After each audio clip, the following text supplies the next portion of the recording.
Meron kaming nakitang self-picking flowers dito sa tabi ng restaurant na aming kinainan and inaya ako ng aking biyanan na mamitas. So maraming option pero dahlia yung aking napili dahil ang gaganda nila.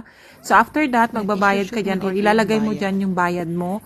Walang nagbabantay kaya Dara! dapat honest ka sa babayaran mo or makukuha mo. So ito yung aking nakuha ang gaganda nila.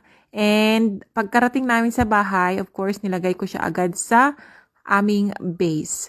So dito sa Europe, usong-uso yung mga ganyan, yung may pa-garden or sa farm, yung mga farm, mamimitas ka and then self-picking and then magbabayad ka, mapa-veggies man yan, mapa-prutas man yan, or bulaklak. So yan yung mga uso dito.